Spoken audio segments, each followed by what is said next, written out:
Hello, welcome to another podcast episode of Make Your Dream Life Your Real Life with me, Michelle Childs, or Magic Michelle, as I'm known to my friends and colleagues. And today we're going to be talking about beating the January blues, finding light in the darkest month of the year. It can feel like that, can't it? I'm actually recording this at 10 to 8 in the morning and it is pitch black outside. Horrendous, but it's okay. What I'm going to do today is I'm going to help you with some tips and some insights that can help you get through if you're struggling with these next couple of weeks. Um, After the sparkle of the holidays, January can feel like a heavy, sluggish month. It doesn't have to, though. So let's explore how to turn this challenging time into one of reflection, growth, and momentum. So I've really, really struggled with January blues over the past, as long as I can remember, really. I think, especially since I've had children, the magic of Christmas was always amplified. And then we'd always been a lovely little Christmas bubble. And then everyone going back to school and work. Generally, January was a time of illness for the children and for me. And that was always with its challenges. Um, and then I had then the last couple of years added on to that was dealing with grief. Um, that's a whole nother story. But it was I lost my parents, one in October and one in November, a year apart. So I January I got to Christmas and just kind of had to get through that period, and then January was I was back alone on my own, and everything just hit me. So yeah, so January's been quite challenging for me. So I consciously made steps this last year to try and make this January better. And even if it was just marginally better, and I have to say, sitting here right now on what is it, the 17th of January, touch wood, it's worked because I feel better than I've felt. I feel quite emotional actually saying this. I feel amazing. I feel so much better than I felt in a very, very, very long time. So I want to be able to try and help other people and share that with them.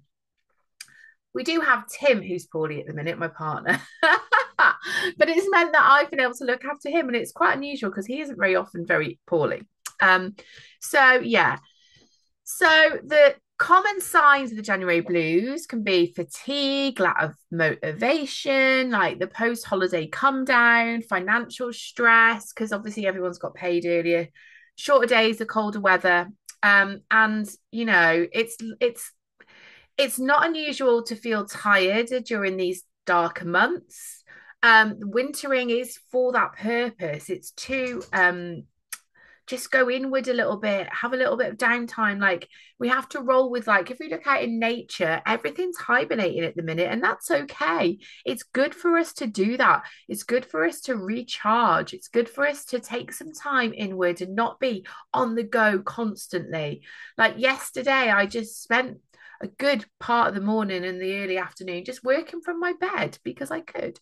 And that's fine. There's this temptation that we have to be on the go constantly, and we don't. So it's okay if you're feeling a little bit tired. It's okay if you're feeling a little bit of lack of motivation. Don't try and force it. Just, you can just go with it sometimes. And the post holiday come down can be a big thing, especially if you've overindulged a lot. One of the things that I tried not to do this year, and actually I was helped because I got poorly with like this bug that everyone's had, like this really bad cold, the day after Boxing Day, and I didn't get better until New Year's Day. So it meant in that period in between Christmas and New Year, when you're generally just eating and drinking constantly, I didn't feel like it. So I didn't really overindulge too much. I consciously haven't been drinking as much alcohol because it doesn't suit me anymore with my age and hormones and all that malarkey. I think if you're perimenopausal, you'll understand. Um, so yeah, so I've consciously cut down on that, which helps. But coming out of that period of just loads of alcohol and loads of sugar and loads of fatty foods and that, like your body just sometimes just crashes. And I know mine has in the past. Financial stress can be a big one as well. Lots of us have been had to pay out a lot over the Christmas period, and then if you paid on like a monthly basis, you might have like an extra week in this month, or and just generally the shorter days and the colder weather can just feel really shit. Um, but it's okay. We're going to get through this. So the slower energy in January isn't a problem. It is an invitation to rest, reflect, and realign with what really matters. Don't feel like you need to be in this new me, new year, January, bang, bang, bang, get out the blocks quickly. It's okay if you're not being like that. You don't need to fish forward. You can use this time to ground yourself and just build gentle momentum that's going to be sustainable. It's not sustainable to be at 100% all of the time. So if you're trying to do that right from the get-go and then feeling like a failure because you haven't been able to sustain it, then you don't have to. It's okay. So I'm going to share with you some tips that are going to help you that have helped me. So first of all, start your day with intention. So it can be so easy to get swept up in life and swept up in other people's demands, swept up in and when you don't have a focus for where you want to go with your life and you're on that right path, that's going to make you feel rubbish anyway, without all the other things that we've talked about. So start your morning with some nice simple techniques, some nice deep breathing. That can be really powerful. Breath works really, really come into its own recently, and deep breathing, just some nice deep breathing, just be conscious, just be anchored in the moment. Write some stuff down that's on your mind. Make a list of the things that you want to get done today. Make those your main focus.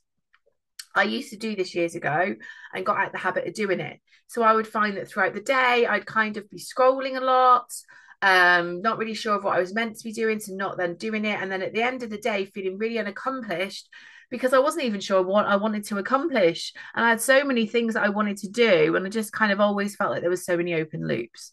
Whereas what I've been doing since the start of January is every morning making myself a list of the things that I want to get done that day.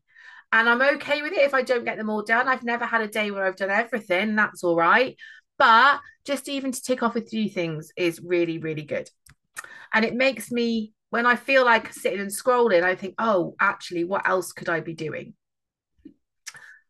Gratitude practice is really powerful as well. I actually have just recorded a mini course.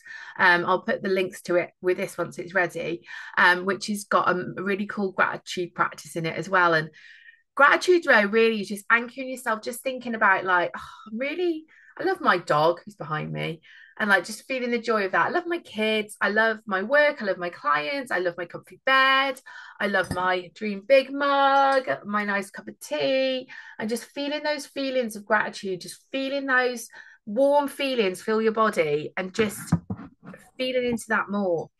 We can again get so hung up on what we don't have, what we haven't got, what we haven't achieved, and all of that. Whereas when we're missing the little small, simple things in life that make it so precious. So just ask yourself, what small thing can I be grateful for today? And just watch your mindset shift. Okay, another thing that can be really helpful is to get out in nature. I'm really into cold water swimming at the minute. If you follow me on Facebook, you'll know this. But yeah, I absolutely love it. I went swimming in a waterfall, went for a lovely walk through some woods on Wednesday with my friends, went swimming in a waterfall. But it doesn't even need to be that complicated. Just get out and walk around the block, even just stand in your garden. Cold water therapy, though, is has been a real game changer for me this last 6 months, hugely. I bought a Lumipod in the January sales last year, but I kind of dabbled with it between January and kind of this October. Then as soon as it started to get cold, I've been really consistent with it. I actually started to do a challenge for cancer research in December, which was 12 dips of Christmas. So me and my friends kind of started that a bit earlier. We were doing it from sort of October time sporadically, and then really consistently every couple of days. And then in January, I've nearly done one every day. I've probably missed about 3 or 4 days. So I can really say I think that's helped a lot. That's really good for grounding. It's really good for again, for me, what I find it helpful for as well is it's something that you could easily not do. And I'm I'm a procrastinator, but actually it proves to myself that I can do hard things. And if I really want to, I'm going to go and do one in a minute quickly. I can do the hard things. So it's a bit of a mindset thing for me. And then also it's really good for recovery. It's really good for your like blood flow, for increasing fat loss. So yeah, if you fancy that, give that a try. But just 10 minutes sitting outside, especially the last couple of days around here, the sun's been beautiful. So that can really help to lift your mood. And then link into that is to move your body, get out, go for it, get moving. It can be so tempting in this cold, dark weather not to go out the house, not to move around too much, not to do as much exercise. But actually, the more you do that, the more sluggish you're going to feel. I had a couple of days before, I think it was before Christmas time, and I was feeling really shit. And I just ended up sitting in my bed and I was sat like upright with my legs out like this. Oh my God, my hips, I got so stiff. I felt like a 90-year-old just from not walking around, not doing my dips, like not looking, doing my self care. So, just that simple thing of just trying to walk for 20 minutes a day, even if you do 10 minutes in the morning, 10 minutes in the afternoon, can make a big difference. And I like to, when I'm walking, I like to listen to some podcasts, or silence is good as well because that can recenter with your thoughts. But also, and this is my next one, is to use music and mood boosters. So create a pace of uplifting songs. I absolutely love dancing. I absolutely love going to raves. I'm a huge dance music fan. Going to see Sonny Fodera in Liverpool next Saturday. I cannot wait. I try and go to Ibiza every year. Just dancing is my happy place. Music just fills my soul. So if that's something that makes you feel happy, put on your tunes when you're driving in the car, put on your tunes when you're doing the housework, when you're making tea, like in the morning, like just get some uplifting music on. I'll try and create a playlist as well of some really like that, because the lyrics in them can be really uplifting too. I love a song called Some Days by Sonny Fodera. That's got great lyrics in it, and I just really gets me going. So tip number 5, and this kind of links back to what I said at the beginning. So when you're setting your intentions, but have your little micro goals. So again, in the course that I created yesterday, the first step is about getting clear on your vision. And once you've got clear on your vision, you can start to take little actions towards that vision. But if you don't know what that is, or you haven't got your little goals, you're going to feel a little bit aimless. You're going to feel a little bit shit because you don't really know what you want. Probably know what you don't want. You probably know what you don't want, but if you don't know what you want, how can you get it? So fo- just focus on little goals. Even if it is, your little goals are get outside for 10 minutes, have a dance, drink 2 liters of water, tick, tick, tick. And once you've got into the habit of doing them, then the next day add an extra one on, and then the next day add an extra one on once you're happy and consistent. And just that little action of ticking off those goals can just make you feel awesome as well. And then last of all, find some like-minded friends. Find a community of other people who maybe feel similar to you, or maybe don't, and then they can lift you up. You can find community groups in your local area who have like-minded interests, supportive spaces online. Come into the Make Your Dream Life Your Real Life community on Facebook. I'm going to be setting up some events to get out and do stuff as well. So maybe come along to one of those, or just find something. Like I'm going today, in a minute, I'm driving up to Pendle, which is 2 hours away from me, and I'm going walking with some belief coding friends to up a mountain tomorrow. So I'm so excited about that. But just finding other like-minded people, being part of something that's not just you sat in your house, or just you at work, maybe with toxic people who you don't get on with. Find those people who light up your soul. I'm really lucky. I've got a lovely little group of friends now, and we talk every day and we do fun things together. Sometimes just simple, like go in the shops together. Like sometimes we'll go out on nights out, but sometimes, and like we go cold water swimming and stuff together. So yeah, just find those people. My dog's decided to bark now because my children are kicking off.